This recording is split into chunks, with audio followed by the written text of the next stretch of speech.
Fala pessoal, sejam todos muito bem-vindos a mais um vídeo do canal Consulta Pública e finalmente começou a tramitar essa PEC da transição, PEC do Auxílio Brasil ou do Bolsa Família, que deve ser o novo nome, a volta do Bolsa Família. Tem algumas pegadinhas, questão de diminuição de valor e outros detalhes que com toda certeza as manchetes não vão te explicar. No jornal vai passar algo muito rebuscado, muito complicado. Aqui eu vou te explicar com calma o que aconteceu hoje, fatos muito significativos, e vou tirar aquele circo, aquele show de horrores que é uma discussão de Senado, de Câmara, simplificando tudo para vocês, uma explicação rápida sobre o valor que você vai receber no próximo ano e como estão as coisas e previsão de finalização disso. Preste muita atenção, vai ser um vídeo rápido, direto, com informações completas. Assisti todas as sessões de hoje e estou trazendo aqui para você um resumo de tudo isso numa linguagem bem simples. Só não esqueça de deixar o like, de fazer a inscrição e de participar dos nossos grupos. Qual o primeiro ponto que eu quero trazer para vocês?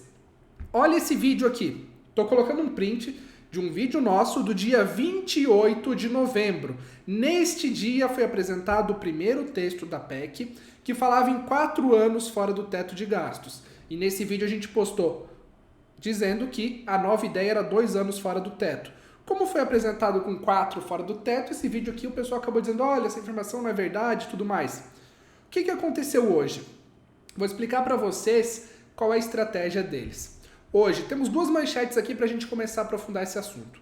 Pacheco adia a sessão do plenário após PT sinalizar acordo para baixar PEC da transição para 145 bilhões. Agência Brasil, PEC da transição deve cair para 2 anos, mas valor será mantido. Então eles queriam manter 175 bilhões, mas além de diminuir o prazo, diminuíram também o valor dessa PEC, o valor que fica fora do teto. Mas esse valor que eles diminuíram, normalmente essa PEC vem com algumas coisinhas a mais, que vai além de Auxílio Brasil, de Bolsa Família, para eles gastarem em outras coisas. Então esse valor não deve impactar nos benefícios. O que é o motivo do debate? Vamos lá. Eles apresentaram o texto original e a gente já vai chegar nas questões práticas. Com uma gordura. Agora eles começam a negociar, já sabiam que isso seria alterado. Então o que eles apresentaram? 175 bilhões para alguns gastos, incluindo o Auxílio Brasil, fora do tal teto de gastos, que limita as contas públicas.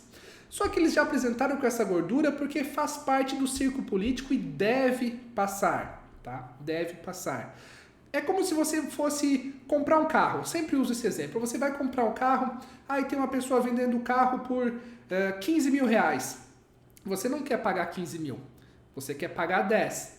O que você chega? Você fala, olha, eu te pago 10 e além de te pagar 10 eu quero que você troque os pneus, pinte, repare a pintura e faça um monte de outras coisas. Às vezes a pessoa vai para negociar, tirar esse monte de coisa que você pediu junto e nem vai debater o valor. Então o que eles fazem é um texto robusto com várias coisas que sabem que não vai passar para chegar nesse debate e aí os senadores conseguirem vencer também, brilhar um pouco. Então o senador A vai lá e fala, olha, 4 anos não, reduz para 2. Aí o senador fica todo bonitão lá na foto para dizer, olha, eu consegui a redução de 4 para 2 anos fora do teto. Aí o outro senador, que também quer brilhar, chega e fala, vamos diminuir de 175 bilhões para 145. Às vezes esses senadores são da base do governo atual e a nova gestão está negociando com eles. Só que todo mundo quer parecer protagonista nessa hora. Então isso faz parte do circo político e a gente não pode se deixar levar por essas informações que vão te levando para um lado, para o outro e você fica igual barata tonta. A verdade é que esse texto deve passar, mas agora a gente vai entender alguns pontos que são fundamentais sobre os riscos. Esse texto ele deve passar em 2 anos, talvez 1, tá? Fora do teto de gastos, mas a princípio 2 anos é o mais encaminhado, e o valor de 145 bilhões, que pode diminuir um pouco também, mas a tendência é 2 anos e 145 bilhões fora do teto de gastos, que com isso o que a gente tem? Vamos lá. Eu separei para vocês o que está mais encaminhado e o que está sob risco. Valor de 600, bem encaminhado. Se passar 2 anos fora do teto e 145 bilhões, dá para manter os 600. 150 por filho, encaminhado, mas em segundo plano. Se tiver que escolher entre mínimo de 600 ou 150 por filho, a prioridade é mínimo de 600. Então, aprovando o mínimo de 600, o segundo ponto é 150 por filho. Então isso é algo que, se passar 2 anos fora do teto e 145 bilhões fora do teto, esses 2 pontos aqui para o ano que vem dá para fazer. Lembrando que como será feito é o executivo, que é o novo governo, quando assumir, tiver esse orçamento à disposição. Senadores e deputados não definem como, eles só abrem espaço no orçamento. Só que aí vem a pergunta, o mínimo de 600 para todos. Isso não é o Senado que vai definir, não é a Câmara dos Deputados. Então eles vão abrir espaço no orçamento e aí no ano que vem a gente vai entender esse segredo do governo. Se eles vão fazer algum tipo de diminuição para quem mora sozinho, para o grupo A, para o grupo B, isso não tem como saber, porque aí faz parte do executivo. Então ano que vem, quando eles fizerem o diagnóstico, eles podem mandar alguma alteração, uma medida provisória, alguma questão nesse sentido para mudar alguma base de valor mínimo. Mas, como eu já falei para vocês, inicialmente a tendência é eles focarem em valores, nessas questões mais robustas, e depois começarem alterações nos programas sociais que devem acontecer. Mas isso dificilmente vai acontecer nos primeiros meses de governo. Vamos lá. Como eles vão fazer isso? É basicamente isso. 2 anos fora do teto, 145 bilhões. Agora, o que aconteceu hoje? Passou um texto de uma comissão de Constituição e Justiça, da CCJ, e vai para o plenário, para todos os senadores votarem. Lá no plenário, alguns senadores podem apresentar emendas. O que seriam emendas? É como se fossem são pequenas alterações no texto que o senador A sugeriu mudar 145 para 120. Aí todos os senadores votam se naquele texto que foi apresentado eles concordam ou não em mudar esse determinado ponto. Então, quando for para o plenário, eles vão fazer alguns debates sobre isso, algumas votações, vai ter muito senador querendo brilhar, mas não se preocupe, a tendência nesse momento é que esse texto avance. Sobre o Auxílio Brasil de dezembro, você já sabe, já está lá no aplicativo, já está tudo certo, a gente já passou o calendário ontem para vocês, entre os dias 12 e 23, o valor do extraordinário já começou a aparecer para muitas famílias, nesse mês não impacta em nada. O que a gente tem que saber para o ano que vem? O que está garantido? Até agora o valor mínimo de 400. Como que está o andamento da PEC para manter os 600? Está andando. Então hoje eles já fecharam alguns acordos e esses acordos estão acontecendo. As sessões parecem uma grande feira. Então parece o Ceasa, aquela negociação lá.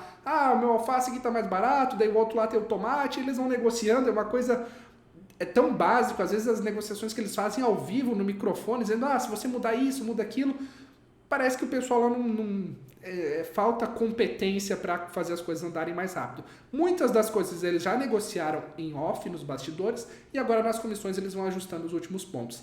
Deve passar, agora tem poucos dias, até o meio de dezembro. A votação deve ocorrer ainda essa semana no Senado, talvez na Câmara eles tentem agilizar algo para que isso ocorra mais rápido. Então a notícia é positiva. Até esse momento eles estão conseguindo chegar num consenso.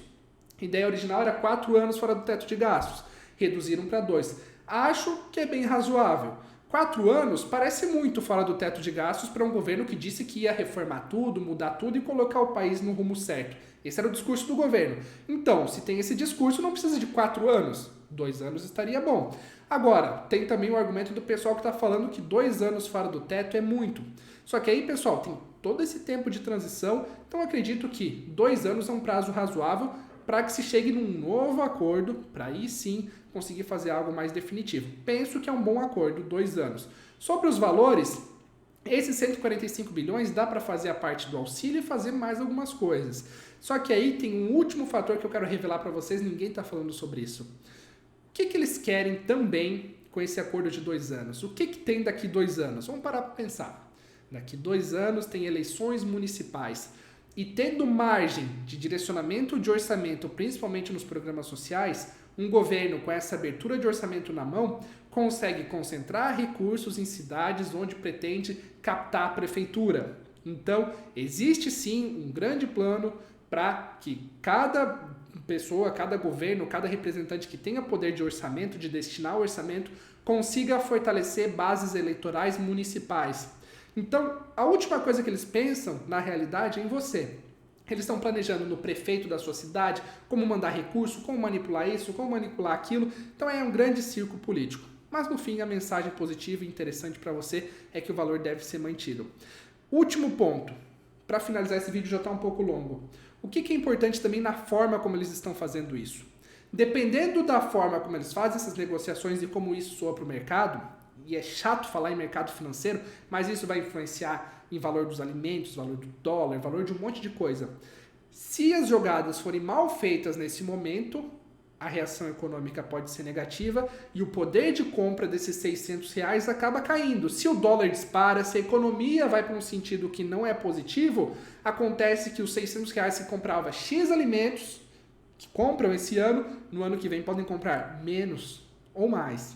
Então depende muito de como essa condução é feita para a gente entender o poder de compra de vocês no próximo ano, de como isso vai afetar também nessa questão de crise de transporte, hídrica, combustível e um monte de coisa que está acontecendo nesse momento.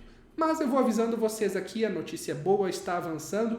Não entre em pânico se você vê algo muito complexo no jornal, se passar na televisão, e aí um monte de número, um monte de coisa que às vezes confunde um pouco a cabeça. O que você precisa saber é que as coisas estão se encaminhando e que até agora a negociação foi positiva para você que pretende receber esses R$ 600.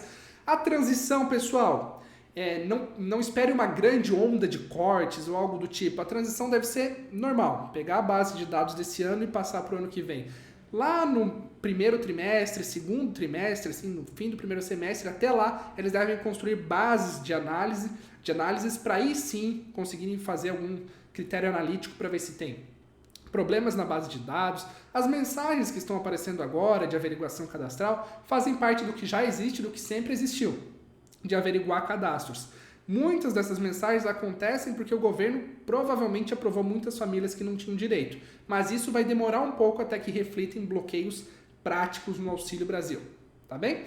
Muito obrigado por sua audiência e até o próximo vídeo.